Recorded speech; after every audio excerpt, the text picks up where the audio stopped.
Muy bien, ahí empezamos ya a grabar. Bueno, quiero darle la bienvenida a todos ustedes. Gracias por estar aquí, tanto presentes personalmente aquí en Sugar Creek, en la clase, como también a aquellos que se han conectado a través de Zoom y aquellos también que posteriormente nos van a ver a través de YouTube.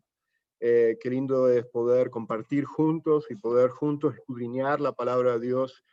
Y como le dice la palabra, que no solo de pan vivirá el hombre, sino de toda palabra que sale de la boca de Dios.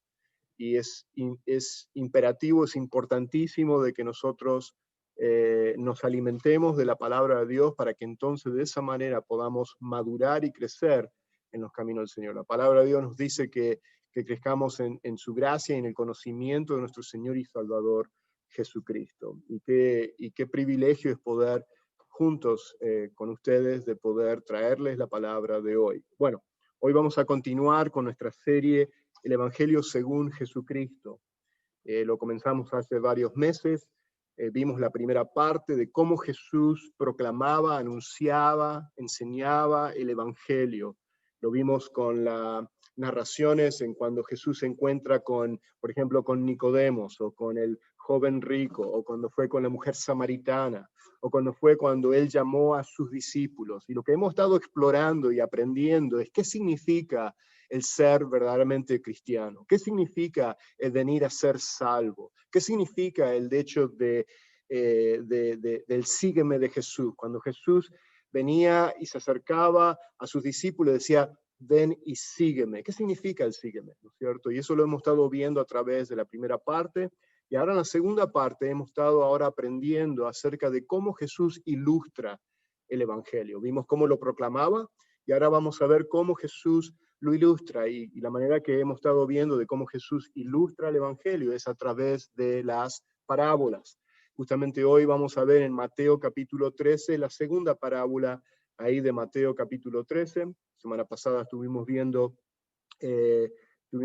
la parábola del sembrador, que está ahí en Mateo capítulo 13, los primeros versículos, versículos de 3 al 9, después está la explicación de la parábola en el versículo 18 al 23. Eso lo vimos la semana pasada. Pero antes de entrar a la clase, así que si tienen sus Biblias, tanto aquellos que me están viendo a través de Zoom, aquellos que están aquí en la clase presente y aquellos que van a estar viendo esto a través de YouTube, vayan a Mateo capítulo 13. Voy a dar un pequeño repaso de lo que vimos la semana, no pasada, no tuvimos clase la semana pasada, pero la semana anterior, cuando vimos esa primera parábola de Jesús en el capítulo 13, los primeros versículos, las parábolas de los terrenos, o también llamada la parábola del sembrador. Y eso es lo que vamos a estar repasando, y después hoy vamos a ver lo que es la parábola del trigo y la cizaña. Pero acá en la pantalla tengo, antes de entrar ya en la clase, tengo un quote, un dicho de C.S. Lewis, del autor, el escritor, también muy conocido, C.S. Lewis, por muchos de sus libros que él ha escrito. Él es un apologético también, y él escribió lo siguiente: tener fe en Cristo, y quiero recalcar que esto tiene que ver, o sea, es un resumen de lo que hemos estado estudiando en estos últimos meses acerca del Evangelio según Jesucristo. Pero dice así: el tener fe en Cristo significa, por supuesto, tratar de hacer todo lo que Él dice. No tendría sentido decir que confías en una persona si no sigues su consejo. Por lo tanto, si realmente te has entregado a Él, quiere decir que estás tratando de obedecerlo, pero intentándolo de una manera nueva, de una manera menos preocupada, no haciendo estas cosas para ser salvo, sino porque Él ya ha comenzado a salvarte, no esperando llegar al cielo como recompensa por tus acciones, pero inevitablemente queriendo actuar de cierta manera, o vivir de cierta manera, o tener un testimonio de cierta manera, ¿no es cierto? Dice, porque un primer destello del cielo ya está dentro de ti. Claro, lo que acá C.S. Lewis está diciéndonos es de que cuando realmente experimentamos una verdadera fe salvadora, una verdadera conversión, no una fe de labio, no decir, bueno, sí, yo he recibido a Jesucristo, sí, yo un día levanté mi mano, pasé al frente y recibí a Cristo, sino que realmente el nuevo nacimiento, que esto lo vimos ya en las clases de cómo Jesús anunciaba el Evangelio, produce un cambio de vida, nos da un nuevo corazón, como dice Ezequiel 36. Y ese cambio de vida nos lleva, nos motiva, nos impulsa, ¿okay? Porque el Espíritu Santo de Dios ahora mora en nosotros a querer caminar en obediencia. Por supuesto, no caminamos en una obediencia perfecta como cristianos, porque como cristianos todavía pecamos, pero no vamos a vivir más de la manera que vivíamos antes. O sea que vamos a ver progresivamente, por eso él dice que él ya ha comenzado a salvarnos. ¿Por qué? Porque la salvación tiene tres partes. Fuimos salvos cuando profesamos y confesamos a Jesucristo y creímos en Jesucristo como nuestro Señor y Salvador. Esa es la justificación. Nuestros pecados pasados han sido perdonados y ahora dice la palabra de Dios que todas las cosas son hechas nuevas. Somos nuevas criaturas en Cristo. Hay nuevo nacimiento. Pero todos los días estamos siendo salvos en el sentido de nuestra santificación, donde el Espíritu de Dios está trabajando y operando en nuestras vidas para santificarnos, perfeccionarnos, hacernos a la imagen de Cristo cada día. Y un día vamos a ser salvos de la presencia del pecado, que continuamente está presente, no solamente en nuestro alrededor, en el mundo que vivimos, sino que también todavía luchamos con una vieja naturaleza. Tenemos una nueva naturaleza en el nuevo nacimiento, cuando hemos puesto nuestra fe en Jesucristo, pero todavía luchamos con nuestra vieja naturaleza. Pero ese día, el día en la glorificación, cuando recibamos cuerpos glorificados y estemos en la presencia de Cristo, entonces ahí ya vamos a hacer, nuestra salvación es completa, por decirlo así. El pasado, presente, futuro. Hay un aspecto futuro de la salvación que todavía no se ha realizado, que es nuestros cuerpos glorificados. No voy a tomar mucho tiempo en este tema, me apasiona mucho esa parte de entender lo que significa nuestra salvación, ¿ok? Es más que un mero profesar con los labios, es más que una confesión de labios. Estamos hablando de que hay un cambio de vida. Por eso que la misión de Sugar Creek es de amar y guiar a todas las personas a un cambio de vida en Cristo. ¿Por qué? Porque el único quien puede cambiar nuestros corazones, y el único quien pudo cambiar mi corazón, lo cual yo nunca estaba buscando a Dios, ni estaba interesado en los caminos de Dios, fue Dios que vino e interrumpió mi vida, fue quien me encontró, porque Él dice, como ya lo vimos, Él vino a buscar y a salvar a todos aquellos que estaban perdidos. Ese fue cuando vimos el estudio de Jesús cuando se encuentra con ¿quién? Con Zaqueo. Y bueno, eso fue lo que estuvimos viendo ya en las clases anteriores. Creo que ese video lo tengo en YouTube, así que si quieren verlo, pueden ver ahí cuando enseñé esa parte. Pero bueno, ahora sí, ahora entremos ya en la clase de hoy. Nuevamente estamos viendo lo que es Jesús, cómo ilustra su evangelio. Y como ya les dije, la manera que Jesús lo ilustraba con historias. Eran historias que tal vez muchas veces no eran verdaderas, pero eran historias de la vida cotidiana. Eran historias, o sea, que no eran fábulas. O sea, eran historias de que los oyentes, la gente, entendía estas historias porque eran historias o eran relacionadas con la agricultura, como fue la parábola del sembrador, o del trigo de la cizaña, o eran relacionadas con el comercio, como era la perla de gran precio, cuando este comerciante, este mercador, este comerciante compra esa perla de gran precio. O sea que eran historias de que ellos estaban familiarizados porque eran parte de su vida cotidiana, pero estas historias que Jesús, la manera que él ilustraba el evangelio, era una manera que él traía un mensaje espiritual. Ahora bien, ese mensaje espiritual solamente se podía captar, entender, si Jesús lo interpretaba. Y como vamos a ver, la semana pasada lo vimos, hay un cambio acá, y voy a ser bien breve y rápido, porque ha habido un cambio en la manera que Jesús comienza a enseñar, una manera muy diferente a cuando él enseñaba, por ejemplo, en Mateo 5, en el Sermón del Monte, que era una enseñanza directa, era una enseñanza donde él enseñaba directamente, o sea, sin ilustraciones, sin parábolas, por decir así. Porque uno puede escuchar la historia del sembrador, pero si uno no tiene la interpretación de lo que significa esa historia, entonces uno no capta en sí el significado espiritual de la historia. ¿Y por qué Jesús empieza a enseñar con parábolas? Como ya vamos a ver, porque lo que empezó a ocurrir, si están en Mateo, vayan a Mateo capítulo 13, pero si ustedes se dan cuenta, en Mateo capítulo 12, y lo pueden leer en la casa, nos damos cuenta que ha habido un cambio acá, porque ya nos encontramos a 2 años del ministerio de Jesús. ¿Okay? De los 3 años del ministerio de Jesús, nos encontramos ya en el año segundo, que es el final de lo que se llamaba el año de popularidad. Esos primeros años de Jesús en el ministerio era popular, o sea, las multitudes lo estaban siguiendo, y aparentemente parecían que estaban creyendo, ¿no es cierto?, de que él era el Mesías enviado. Pero acá vemos en Mateo capítulo 12, vemos que la multitud ya no lo seguía a Jesús porque querían escuchar la palabra de Jesús, o lo seguían a Jesús por quién era Jesús, por creer que él era el Mesías prometido, el Mesías que había sido prometido por los profetas en el Antiguo Testamento, sino que lo seguían por lo que Jesús podía darles. Lo seguían por los panes y los peces. Lo seguían porque hacía milagros. ¿Okay? Y hoy en día vemos un cristianismo muy similar también. Muchas iglesias enseñan lo que es, por ejemplo, el evangelio de la prosperidad, de que si tú vienes a Jesús y puedes pedir y proclamar y declarar o sea, puedes hacer realidad tus deseos, ¿no es cierto?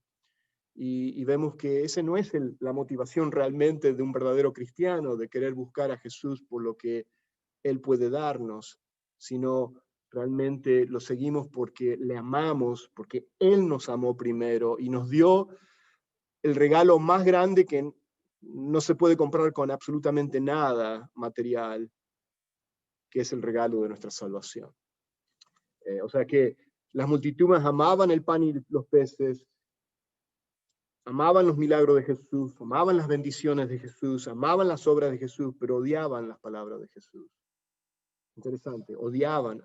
O sea, decían seguirlo, pero realmente no querían obedecerlo.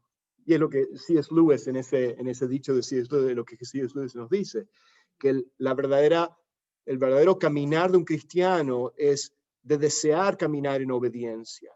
Jesús nos dijo, le dijo a sus discípulos, si realmente me amas, ¿y cómo demostramos nuestro amor a Jesús? Dice, cumplid mis mandamientos, haced mis mandamientos. O sea, obedeceme.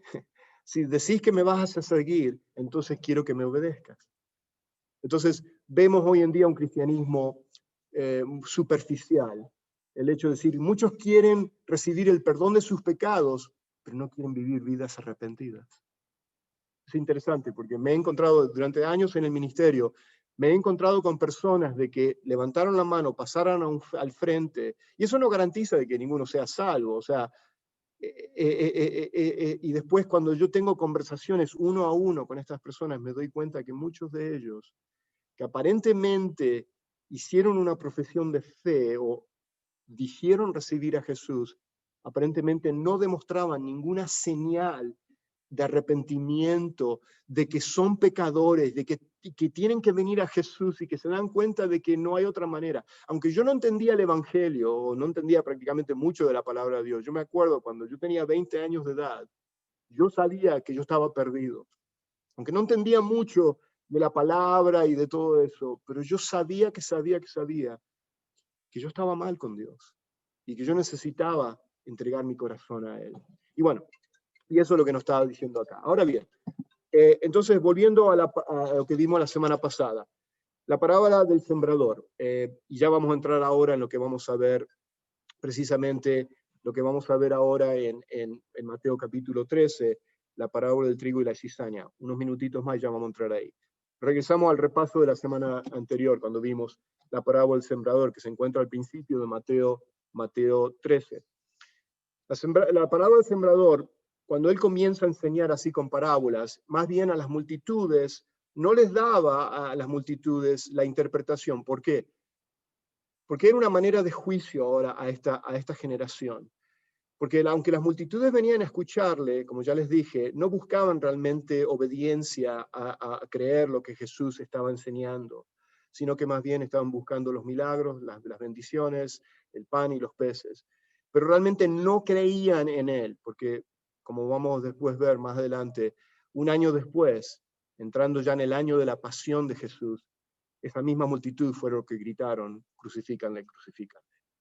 Entonces, vemos que esta multitud, entonces lo que Jesús empieza a hacer, no les enseña directamente a las multitudes, sino que empieza a enseñarle la interpretación a sus discípulos, a aquellos que tienen oídos para oír. Fíjense cómo él lo dice.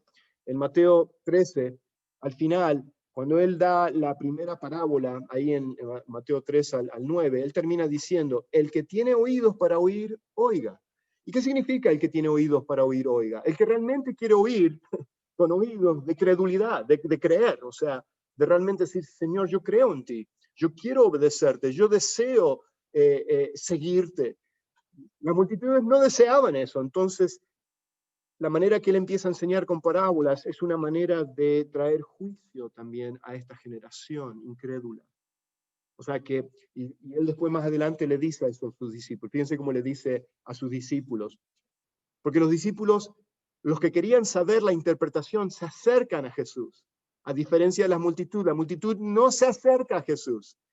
Escuchó la parábola, escuchó la historia de los terrenos, del sembrador, y la multitud dijo, ok, bonita historia, habla de la agricultura, y pum, se fueron. No buscaron a Jesús de interpretar, a diferencia de los discípulos, de los verdaderos creyentes, cuando él dice entonces, versículo 10, dice, acercándose los discípulos, le dijeron, ¿por qué le hablas por parábolas? Los discípulos se entendieron, decir, wow, si tú no nos interpretas el mensaje espiritual de la historia del sembrador, de estos 4 terrenos que tú hablas, no lo vamos a entender. ¿Pero por qué le hablas a las multitudes? Y fíjense cómo él les contesta. Él respondió y le dijo, porque a vosotros os es dado saber los misterios del reino. A los verdaderos discípulos, a los cristianos se le ha dado el revelar, ¿no es cierto?, los misterios del reino, de los cielos. Más a ellos, ¿a quiénes? A los incrédulos, a los no creyentes, a estas multitudes, dice, no le es dado. Wow. Y vemos que es una manera de traer juicio sobre sus vidas. Ahora bien, lo que vimos unas semanas anteriores, los 4 terrenos de la parábola del sembrador, y ya vamos a entrar, les prometo, versículo 24, vamos a ver ya la parábola del trigo y la cizaña, pero quiero dar un repaso porque es importante entender esa primera parábola para poder entender todas las demás parábolas, porque yo creo que es importante entender esto. En la parábola del sembrador vimos que Jesús habló de 4 terrenos que simbolizan 4 diferentes corazones. Es un repaso, estoy dando bien rápido lo que vimos la semana pasada, 2 semanas atrás. ¿Y cómo responden al Evangelio? O sea, acá no está hablando de cómo la gente va a responder al Evangelio en la época actual. O sea, desde la época de Jesús, cuando vino Jesús la primera vez, y hasta el regreso de Jesús, estas parábolas nos hablan acerca de la salvación y del Evangelio y también nos hablan acerca de el periodo actual, la época actual que nosotros vivimos. Esta parábola establece el carácter o los corazones de la época actual, o sea, en la espera del rey que había sido rechazado, ¿no es cierto?, como vemos en los evangelios. Como vemos en la parábola del sembrador, esta época en la que vivimos incluirá a algunos que creen y muchos que no van a creer. Y bueno, vimos el terreno junto al camino, ahí están los 4 terrenos. Primero es el terreno junto al camino, que es el corazón que no responde, es el terreno junto al camino, muestra el oidor endurecido, que no responde al evangelio. Esta persona es desinteresada, indiferente al evangelio. Frecuentemente es hostil, o sea, ataca, ¿no es cierto?, al evangelio, porque no lo cree. Es un corazón que no conoce el arrepentimiento, ni siente tristeza ni culpa por el pecado. Esas personas mundanas, esas personas que están en contra del cristianismo, critican al cristianismo, ¿no es cierto? Ese es el corazón endurecido, el corazón que no responde. Este es el terreno junto al camino, ese camino duro, ¿no es cierto?, pisoteado. Y la semilla es la palabra de Dios. Y cuando el sembrador tira la semilla y cae sobre el camino, no produce ningún tipo de fruto. ¿Por qué? Porque está endurecido, porque está lleno de incredulidad. Ese fue el primer terreno. El segundo terreno, el terreno con pedregales, dice Jesús ahí en la parábola en Mateo 13. Ese es el corazón superficial, habíamos hablado. Esta clase de corazón es es entusiasta, aparentemente parece ser recibir el Evangelio con entusiasmo, pero en una manera muy superficial. Es una respuesta positiva o aparentemente positiva a recibir a Jesús, pero no representa una verdadera fe que salva, o sea, que produce un cambio de vida. Son creyentes, entre comillas, temporales, movidos por sus emociones o por sus intereses. Tal vez gente viene a la iglesia porque están pasando por tiempos difíciles. Y no quiero decir que es, o sea, muchos de nosotros venimos con problemas, ¿no es cierto? Y venimos a conocer, a recibir a Jesucristo en medio de nuestros problemas. Pero mucha gente tan solo se enfoca en sus propias necesidades, ¿no es cierto? Sin ningún motivo de realmente querer seguir a Jesús, sino es lo que Jesús me puede dar a mí. Este es, diríamos, el creyente, entre comillas, superficial, porque cuando vienen las pruebas, cuando vienen las tribulaciones, son los primeros que después se alejan y se van de la iglesia. Y eso es lo que ocurre muchas veces con ellos. Es el ejemplo de ese grupo de discípulos que estaban siguiendo a Jesús, y como dije esto, las papas empezaron a quemar y las cosas se pusieron a poner difíciles, que empezaron a atacar a Jesús, muchos de esos discípulos se alejaron de Jesús. Creo que eso está en Juan capítulo 6, creo que está, cuando nos menciona eso, y que Jesús después los mira a sus discípulos, a sus apóstoles, los mira y dice, ¿y ustedes también se quieren alejar?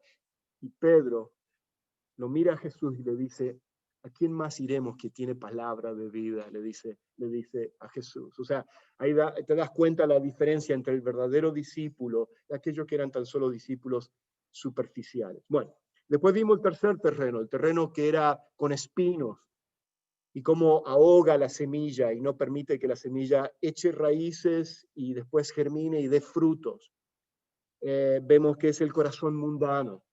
Los corazones espinosos pueden estar dispuestos a aceptar a Jesús como Salvador, pero no si ello significa dejar a Jesús, dejar al mundo por seguir a Jesús. Estas son personas de doble ánimo, inconstante en sus caminos. En otras palabras, estas son las personas que quieren a Cristo, quieren la salvación, quieren la vida eterna, quieren el perdón de sus pecados, pero también quieren al mundo. O sea, es como decimos, quieren tener un pie acá y un pie acá, ¿no es cierto? Un pie en la iglesia y un pie en el mundo. Y ese es el típico de persona, ¿no es cierto?, que está así. Y como dice Jesús, no puede servir a dos, ¿cómo? Dos señores. No puedes servir al dinero y no puedes servir, ¿no es cierto?, a Cristo. No puedes amar las riquezas de este mundo. Nada malo con tener cosas materiales, pero está hablando de dónde está nuestro corazón, ¿no es cierto? Y bueno, y este era el típico ejemplo del joven rico, cuando lo vimos ahí en Mateo capítulo 19, cuando estudiamos el encuentro que tuvo Jesús con el joven rico. Bueno, no voy a tomar más tiempo en eso. Eso es lo que vimos en la primera parábola, la parábola del sembrador, que nos muestra 4 corazones diferentes. Y por supuesto, el último corazón que me quedó sin nombrar es el corazón que cayó en buen terreno. Es el corazón que realmente que está preparado para recibir la semilla, el evangelio de Jesucristo, y responder al evangelio, a responder a la gracia de Dios y venir a la salvación. Es el único de los 4 terrenos, el único que produce fruto, que es importante porque fruto es indicación de salvación. O sea, acuérdense que la manera que vamos a conocer si somos verdaderos creyentes es que si nuestras vidas producen fruto. Como dijo Jesús, por sus frutos, ¿qué? Los conoceréis. Y fruto está hablando de obras de justicia. Estamos hablando de obediencia, estamos hablando de que realmente hay un cambio de vida en nuestras vidas. Por supuesto que nuestra confianza no está en nuestras obras, como ya lo dije un montón de veces. La salvación es por gracia, es un regalo de Dios, por medio de la fe en Cristo Jesús solamente. O sea, no hay otro camino, no hay otra verdad, no hay otro que puede darnos vida. Pero no es por obras para que nadie se gloríe. O sea, que la salvación no es por obra propia, sino sabemos que es un milagro de Dios, es obra de Dios. Pero ahora bien, la responsabilidad nuestra es de que cuando recibimos la gracia salvadora de Dios y que produce un nuevo corazón, un cambio de vida en mí, entonces respondemos, o sea, con un genuino arrepentimiento. O sea, y una vida con un fruto de arrepentimiento en nuestras vidas. Bueno, vamos ahora a entrar, eso fue una introducción, perdón por la larga introducción, pero así yo acostumbro así a enseñar y bueno, no quiero extenderme, quiero ser consciente del tiempo y no extenderme tanto. Muy bien, ahora vamos a entrar a la parábola del trigo y la cizaña, que se encuentra en Mateo capítulo 13, versículo 24. Lo vamos a ir leyendo, lo voy a tener en la pantalla, a ver qué es lo que nos dice acá. Los cristianos no deben vivir como las personas no salvas. O sea, y eso en sí lo que nos habla esta parábola del trigo y la cizaña. O sea que si vemos una persona que profesa decir que es cristiana, pero vemos un patrón de vida en esa persona constantemente de no seguir a Cristo, de no obedecer a Cristo, entonces podemos concluir que esa persona, porque por los frutos los conoceréis, esa persona realmente nunca ha experimentado una verdadera fe salvadora, que realmente nunca ha tenido un cambio de vida, o sea, una regeneración, un nuevo nacimiento, como dijo Jesús a Nicodemo. Muchos cristianos toleran el pecado fragante entre ellos, como lo fue en la iglesia de Corintios, que acogían a un desvergonzado fornicario entre ellos. O sea, mucha gente dice, bueno, son cristianos, pero tenemos que tolerar que estén así viviendo en pecado. Y introducen ese pecado aún mismo dentro de las mismas iglesias. Y no es así, no debe de ser así. La iglesia es un lugar también donde se debe de experimentar la disciplina. O sea, pero bueno, vamos a continuar y vamos a seguir viendo qué es lo que nos dice aquí. Muchos en la iglesia creen que son cristianos porque declaran o van a la iglesia o porque declaran su fe en Jesús, pero el problema está que constantemente lo niegan con sus vidas. Yo cometería un tremendo error de no enseñar esta clase, porque estaría dando una falsa esperanza a aquellos que creen que por el simple y sencillo hecho de haber levantado una mano, a ver qué quieren recibir a Cristo. Por eso yo ya he cambiado, yo no hago más ese tipo de llamamiento, porque puedo engañar a las personas a creer que por una simple oración de fe, y no estoy completamente en contra de hacer una oración de fe, o sea, de guiar a la persona a poner su fe en Jesucristo, pero lo que yo siempre temo, o sea, y lo que me cuido es de que no crean las personas de que por hacer una fórmula de repetir una oración, ya son salvos. O sea, porque la salvación lo que viene a producir un genuino arrepentimiento en la persona, cuando las personas vienen a experimentar una verdadera y genuina salvación. Y lo que ocurre muchas veces es personas que dicen que van a la iglesia, pero vemos que sus vidas están completamente perdidas, o sea, que están viviendo como que si nunca hubo un cambio de vida en sus vidas. Y vuelvo a decir, servimos a Dios imperfectamente, ninguno de nosotros somos perfectos, como dice la palabra, o sea, como cristianos todavía pecamos, pero no estamos viviendo en una vida, en un patrón, en una dirección constante de pecado como cristianos. O sea que odiamos el pecado y aunque muchas veces podemos caer y le somos infiel al Señor, el Espíritu Santo de Dios constantemente nos lleva a un arrepentimiento, a una confesión de nuestros pecados, a un alejarnos, a un darnos vuelta y volver, ¿no es cierto?, a los caminos del Señor. Pero bueno, si el arrepentimiento, la santidad de vida y la sumisión a Cristo son opcionales, o sea, si lo vamos a hacer que estas cosas no son cosas que tenemos que mirar, o sea, que tenemos que buscar en aquellos que dicen ser cristianos, entonces, ¿por qué hemos de esperar que los redimidos sean diferentes a los perdidos? Si no hay una diferencia, si no podemos hacer un contraste de un cambio de vida en la manera que nosotros vivimos, en la manera que nosotros testificamos, de ser cristianos ahí fuera en el mundo, entonces no hay una diferencia, no podemos decir, pero vemos que es importante un genuino arrepentimiento, es importante el de que nuestras vidas de buscar ser santos, como dice la palabra de Dios, sed santo como yo soy santo, dice la palabra de Dios. Y vemos que en la santificación es un proceso que el Espíritu Santo de Dios es el que obra en nosotros. Bueno, vamos a seguir. Ahora sí, hoy en día erróneamente hemos llamado a aquellos que dicen ser cristianos, pero viven como los no creyentes, un cristiano carnal. Y bueno, no voy a entrar mucho en este tema, pero es lo que muchos dicen. Bueno, es un cristiano carnal. ¿Por qué? Porque dice ser cristiano o es cristiano, pero vive como el mundo. hay que tener un cuidado acá, porque hay mucha gente que está viniendo a la iglesia que se está yendo al infierno.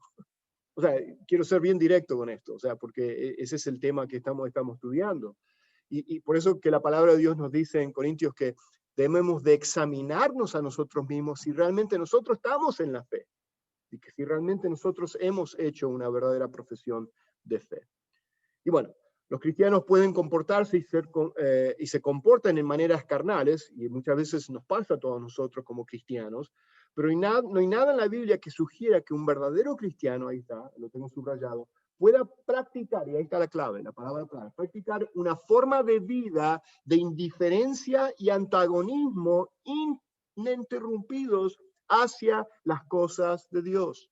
O sea, decimos que queremos seguir a Cristo, pero realmente lo negamos con nuestras vidas, constantemente. O sea, hay un patrón.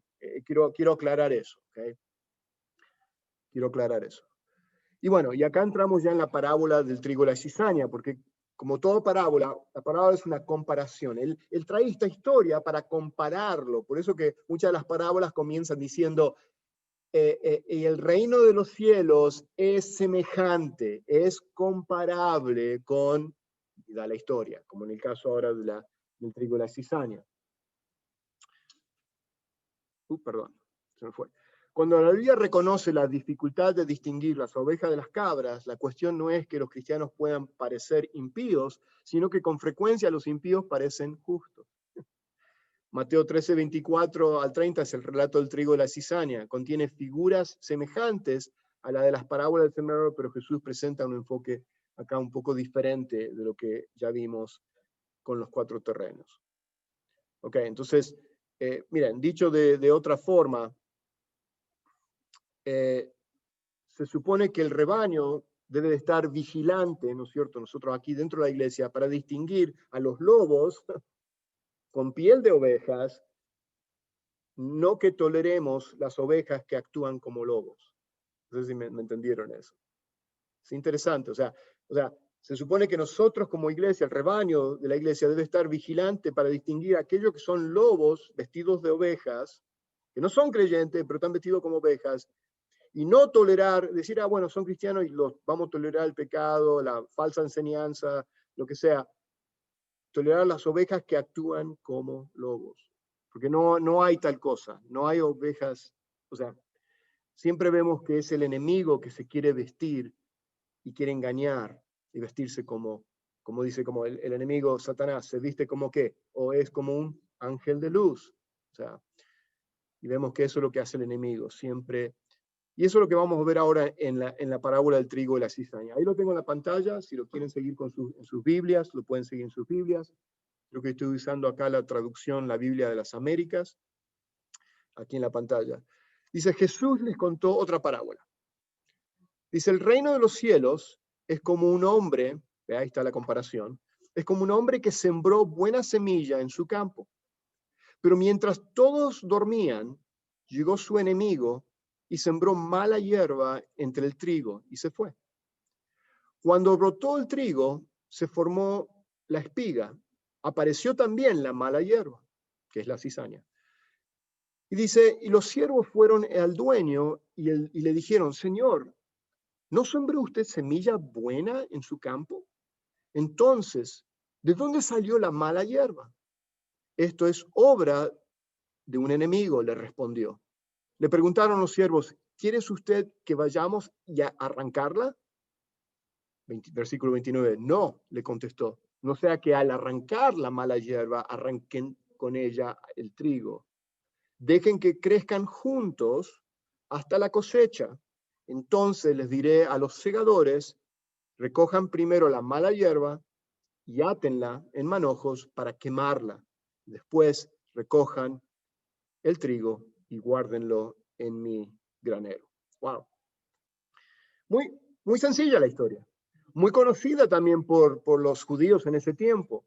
Era de costumbre que, a ver si lo tengo acá la explicación, el sembrar mala hierba sobre el sembrado de otro era un hecho tan común que Roma había tenido que poner leyes en contra de eso. Y era una manera porque la subsistencia, el negocio de las personas era de vender esa cosecha. Entonces venían aquellos que eran los enemigos tal vez de un comerciante, de alguien que tenía como negocio el sembrar cosecha y vender la cosecha, iban de noche y sembraban la cizaña para arruinar la cosecha. Y era algo común, o sea que vemos un poquito el contexto histórico y vemos la historia que para que los oyentes tenía un significado para ellos. Pero hay un significado espiritual que después ahora Jesús lo da en el versículo 36. Tenemos que saltar hasta el 36 para ver el significado. Del 36 al 43 está la interpretación que Jesús nos da. Y es una historia muy sencilla. La cizaña es una planta parecida al trigo. Esta mala hierba es muy parecida al trigo, que produce un grano nocivo. Se parece tanto al trigo que era conocido como trigo falso. O sea que por eso que era muy difícil de arrancar, por dos razones. Uno, porque se asemejaba tanto al trigo que uno no podía distinguir el uno al otro hasta que saliese el fruto, hasta el momento de la cosecha. Vuelvo a repetir, palabra fruto. Porque es ahí donde está la distinción del verdadero creyente, del que dice ser creyente, es que por los frutos los conoceréis. Y vemos acá que eso es lo que estaba pasando. Y también tenemos que entender que en el subsuelo, en la tierra, las raíces de la cizaña con el del trigo se estaban entrelazando y era difícil, o sea, si uno saca uno, estaba también arrancando el otro, porque las raíces debajo del terreno estaban ya entrelazadas. ¿Okay? Sí.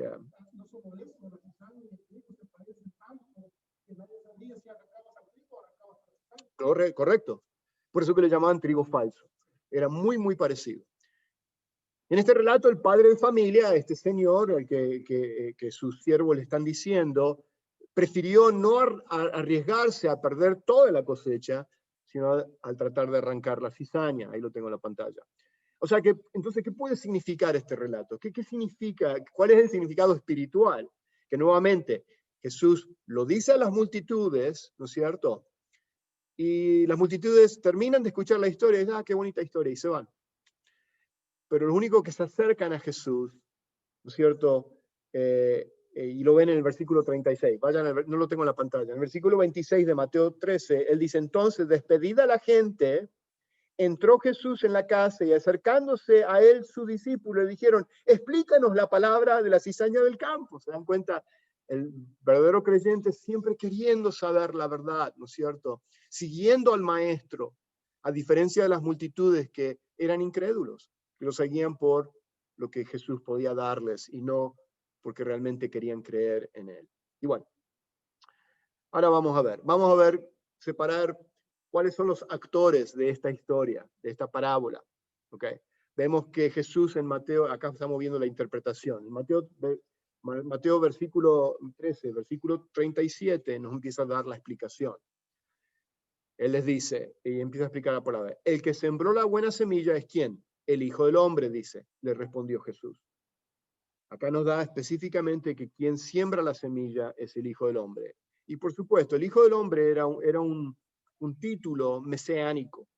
Identificaba a Jesús con su humanidad como el encarnado, Dios encarnado. O sea, hablando de la perfección de todo lo que un hombre puede ser. O sea, está hablando de él es el hombre perfecto. Él es el segundo Adán. Lo que Adán tenía que haber sido, Jesús es el segundo Adán. Ese Adán, o sea, que cumplió, fue obediente al pie de la letra, 100% al Padre.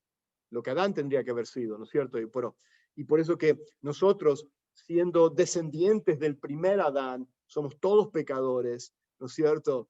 Y nacemos con una naturaleza pecaminosa, heredada de nuestros primeros padres, pero ahora viene el segundo Adán, el Cristo, el único quien pudo vivir la vida perfecta que Dios demanda en su ley, en su palabra, y siendo nuestro representante ahora, Él cargó como mi representante, como tu representante en la cruz del Calvario, cargó con tus pecados y mis pecados, y ahora yo me puedo identificar. Mis pecados fueron transferidos a Él, y la vida perfecta que Él vivió, la justicia de Cristo, fue transferida a mi favor. Es la gran transferencia acá, que hace la gracia de Dios en la salvación. Bueno, pero vamos a seguir. Me estoy yendo un poquito por la tangente en eso, pero es importante de entender eso. Entonces, él continúa explicando, o sea, que vemos que el sembrador es el Hijo del Hombre, que siembra la semilla y el campo es el mundo. Está hablando del mundo. Mateo 13:38 dice, el campo es el mundo, y el sembrador, que es el Hijo del Hombre, es el propietario del mundo. La iglesia también se encuentra en el mundo, o sea, hablando del mundo entero. O sea, vamos a continuar. ¿Qué es lo que siembra el propietario? ¿Qué es lo que sembró? Fíjense que dice que es buena semilla. La buena semilla que son los hijos del reino, versículo 38. O sea, que vemos que el que siembra es el Hijo del Hombre, que es Jesús, que sembró la buena semilla, y la buena semilla son, en este caso, es aquellos que han puesto su fe en el Evangelio, que son los verdaderos creyentes, que son los cristianos, los hijos del reino, como dice acá en el versículo 38. Y después nos habla de que los hijos de su reino son los creyentes, ¿no es cierto? Los sumisos al rey, los que él los siembra por todo el campo, por todo el mundo. ¿Okay? Esa es la interpretación. La cizaña, ¿qué es esta hierba mala o esta cizaña?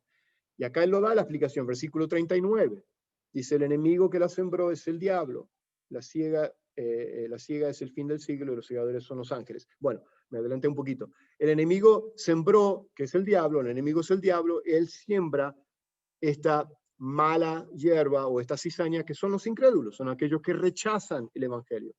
Como ya vimos, muchos van a rechazar el evangelio, lo vimos en la parábola del sembrador, en los primeros 3 terrenos, como la gente responde en la época que vivimos hoy en día. Muchos escuchan el evangelio, pero vemos que no todos van a responder en una manera de experimentar una verdadera fe salvadora.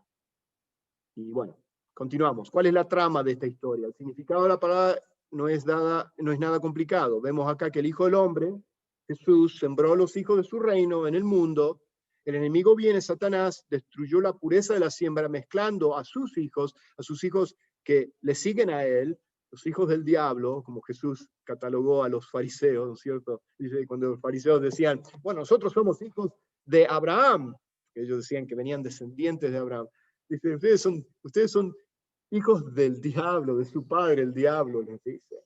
¿Por qué? Porque rechazaron el evangelio, rechazaron a Jesús, no creían, eran duros de corazón y de servicio. Bueno, el enemigo Satanás destruyó la pureza y bueno, ahí vemos la mezcla que ahí viene, ahí vemos la interpretación. Estos hijos del maligno viven junto a los creyentes en el mundo, en el juicio final, cuando él habla de que en el versículo 39, que en la siega, o sea, la cosecha, es el fin de los tiempos, es cuando estamos hablando de la segunda venida de Cristo. Ahí va a venir el juicio, y ahí donde todos van a ser juzgados. Así será el fin de este siglo, él habla. Ese es el juicio final. Dios separará ahí donde se va a separar tanto el trigo de la cizaña. Mientras tanto, nuestra misión, o sea, mientras nosotros como cristianos, nuestra misión es no de condenar a las personas, de ninguna manera porque va a haber un juicio y porque hay cizaña y hay trigo que están creciendo juntos.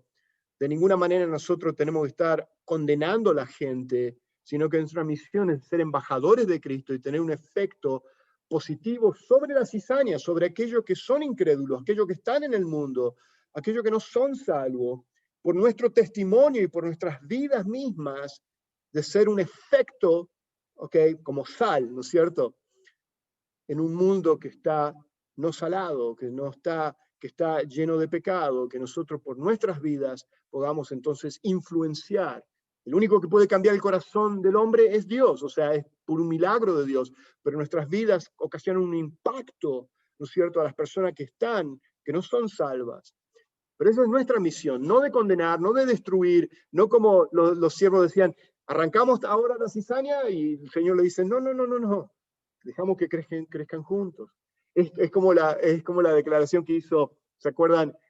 Juan y Jacobo, cuando los hijos del trueno, los hijos de Zebedeo, ¿no es cierto? Cuando vieron que habían rechazado a Jesús, ¿no es cierto? Y les dicen, Señor, pedimos que descienda fuego del cielo y los consuma. Y Jesús dice, no saben lo que están diciendo ustedes. Les dice prácticamente, lo estoy parafraseando, pero Jesús los mira diciendo, no saben lo que están diciendo, ¿no es cierto? Eran celosos, ¿no es cierto?, ellos por la verdad y celosos por Jesús. Pero dijo, no. Eso va a ocurrir al final de los tiempos. Eso va a ocurrir cuando venga Jesús. ¿Querías decir algo? No, Eduardo, no sé, ¿algún comentario? ¿Algo? No. Nosotros no podemos realmente catalogar y decir que es cristiano, verdadero cristiano, este no es. Porque incluso aquí el Señor, la sembrada semilla, Él tiene la sabiduría para decir, no lo hagan, lo acabo de decir, sino que esperemos a que se vea el fruto. Claro. Porque si no, es como decir, con la iglesia, voy a decirlo, pero el verdadero cristiano es cristiano. Lógico, en toda iglesia. Y eso ocurre en toda iglesia cristiana. Sí, correcto.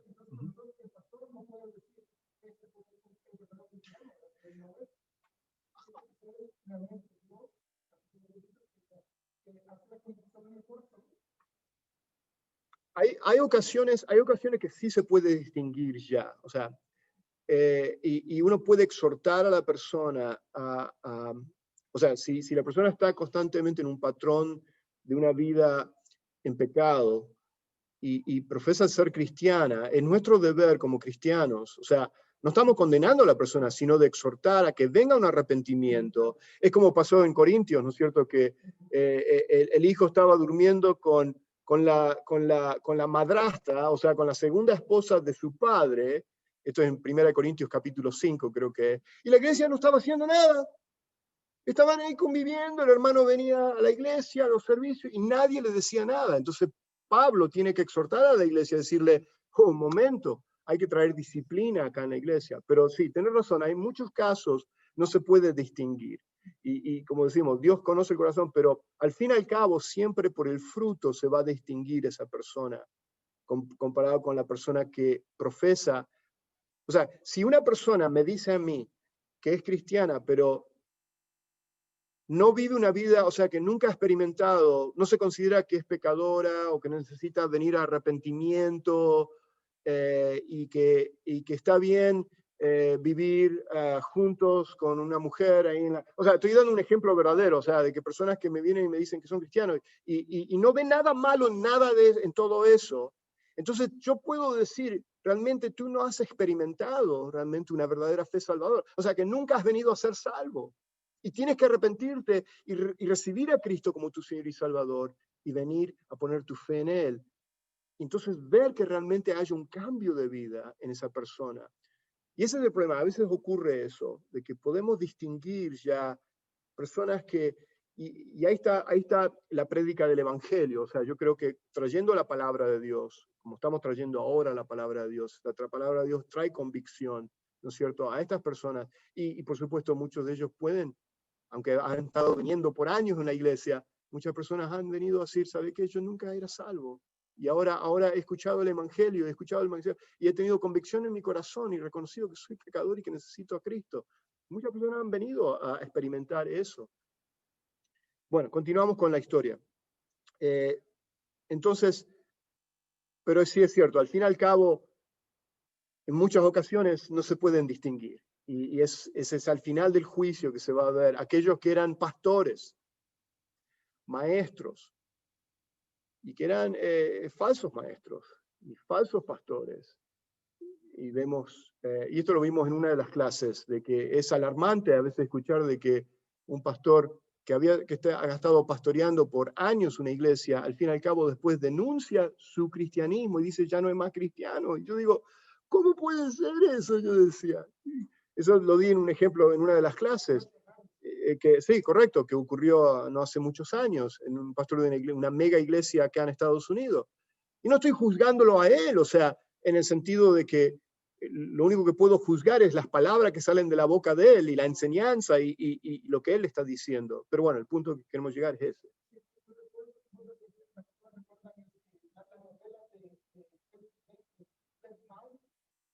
No me acuerdo.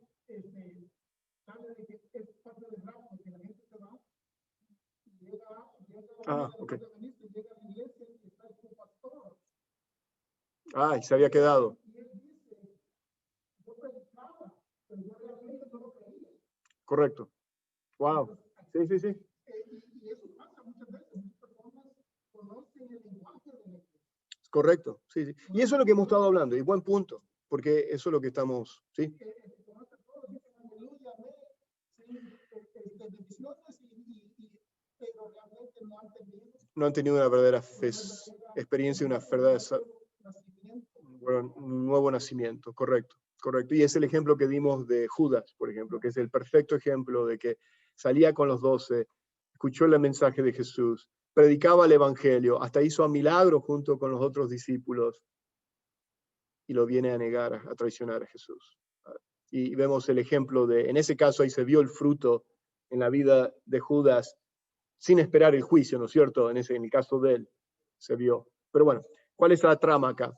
En Efesios 2:3, Pablo escribió, por naturaleza éramos hijos de ira, como los demás. La salvación no nos da una nueva naturaleza, es lo que hemos estado hablando, ¿no es cierto? Nos transforma de ser hijos de desobediencia, o sea, lo que éramos antes, a ser ahora hijos ¿de qué? A ser miembros de la familia de Dios. Y eso acá de cizaña, de ser una vez cizaña, nosotros éramos cizaña, y hacer ahora trigo. ¿Okay? Ese es lo que acá nos está diciendo. Sin un nuevo nacimiento divino, la cizaña nunca será trigo.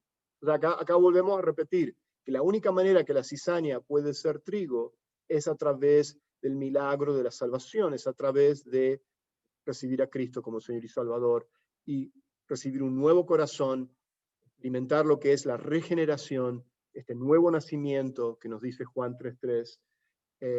Y bueno, o sea que nunca podemos vestir a la cizaña, aunque se parece mucho al trigo, de que por comportamientos externos o tratar de forzar a la persona de hacer ciertas cosas, seguir ciertas reglas, de que esa persona venga a ser realmente trigo, sino que vemos siempre que tiene que haber un nuevo nacimiento para ser salvos. Los cristianos no estamos para condenar al mundo, lo que hablábamos, ni imponerle una reforma externa, se nos ordena enseñarle el evangelio y vivir como ejemplo de justicia. O sea, ahí está el efecto nuestro como sal de la tierra, ¿okay? como luz del mundo. Debemos o sea, no es de pedir que las personas hagan ciertas cosas, cierto comportamiento externo, sin un nuevo nacimiento, sin experimentar un arrepentimiento genuino y un nuevo nacimiento. Entonces nunca esa persona puede venir a ser un verdadero creyente o ser trigo. Pero como decíamos, mucha gente por el externismo buscan, o sea, se muestran ser piadosos, pero en sí nunca han experimentado la verdadera salvación. ¿Cuál es el plan entonces? ¿Cuál es el final de la historia? En el tiempo de la siega, el trigo y la cizaña serán separados. Como vemos en el juicio final, los segadores son los ángeles. Él habla acá de que va a enviar a los segadores y la interpretación de estos segadores que él menciona aquí son los ángeles. Ahí está en el versículo 39, que llevarán a cabo el juicio final de los tiempos. ¿Se dan cuenta que estas parábolas son una indicación, como les decía yo al principio, del carácter y el comportamiento de la época en la cual vivimos? Lo vimos en los 4 corazones, cómo la gente responde al evangelio, cómo lo rechaza, en este caso en la cizaña, el trigo de la cizaña, como muchos aparentan ser cristianos o ser piadosos y al fin y al cabo por su fruto los conoceremos y vemos que no lo son. La cizaña, los hijos del maligno serán recogida y quemada. Cuando habla de quemar la hierba mala, está hablando por supuesto de el infierno, lo que es la morada eterna de todos aquellos que no son salvos, aquellos que han muerto en incredulidad, que no han creído en el evangelio. ¿Y cómo distinguirán los segadores el trigo de la cizaña? Acá volvemos a ver el tema de cómo se distinguen. La señal será el fruto espiritual que den. La cizaña puede ser parecida al trigo, pero no puede producir granos de trigo. Nuevamente, es el ejemplo que vimos de la parábola del sembrador. donde una de las semillas pudo producir fruto. Las demás, perdón, un solo terreno pudo producir fruto, ¿ok? Y fue el terreno bueno, el que estaba preparado en recibir el evangelio. Ese es el corazón que Dios empezó a labrar y a trabajar en tu corazón, en mi corazón, cuando escuchamos el evangelio años atrás tal vez, y respondimos a la gracia de Dios que viene a nuestras vidas. Muy bien. Los hijos del maligno pueden imitar a los hijos del reino de Dios, pero no pueden producir verdadera justicia, no pueden producir realmente verdadero fruto, fruto de arrepentimiento. Y bueno, conclusión, ya terminando. Evidentemente el carácter y el comportamiento son lo que separan el trigo de la cizaña, o sea, estamos hablando de la manera de vivir nuestras vidas. En el juicio final la diferencia será plenamente manifiesta, o sea, a muchos se le puede ver evidentes hoy en día, pero otros no se va a ver evidente hasta el día del juicio, al punto que hablábamos, Ricardo. Bueno, gracias por escucharme, gracias a aquellos que están todavía conectados en línea, gracias por aquellos que están viendo esto a través de YouTube. Si me permiten, voy a cerrar con una oración y ya terminamos y concluimos la clase de hoy. Padre eterno, te damos gracias por tu palabra, gracias Señor por mostrarnos, Señor, lo que significa, Señor, cada una de estas parábolas y el significado espiritual, el mensaje espiritual. Y cada una de ellas, Señor, nos hablan del Evangelio y nos hablan acerca de la salvación, Señor. Gracias, Señor, por usarnos, Señor, de ser, Señor, hijos del reino, Señor, que a través de nuestro comportamiento, a través de nuestro testimonio, a través de nuestras vidas, Señor, podamos ser un impacto positivo, Señor, una influencia, Señor, en medio de un mundo en el cual viven aquellos que no son salvos, como en el ejemplo de la parábola, que son cizaña, así como un día nosotros lo fuimos, de que de cizaña, Señor, venimos a ser trigo por medio del nuevo nacimiento. Señor, úsanos, Señor, como embajadores de Cristo, para tu gloria y tu honra. Te damos la honra y gloria a ti. En el nombre de Jesús lo pedimos. Amén. Dios les bendiga. Y con esto voy a concluir ya nuestro video. Dios te bendiga a cada uno de ustedes.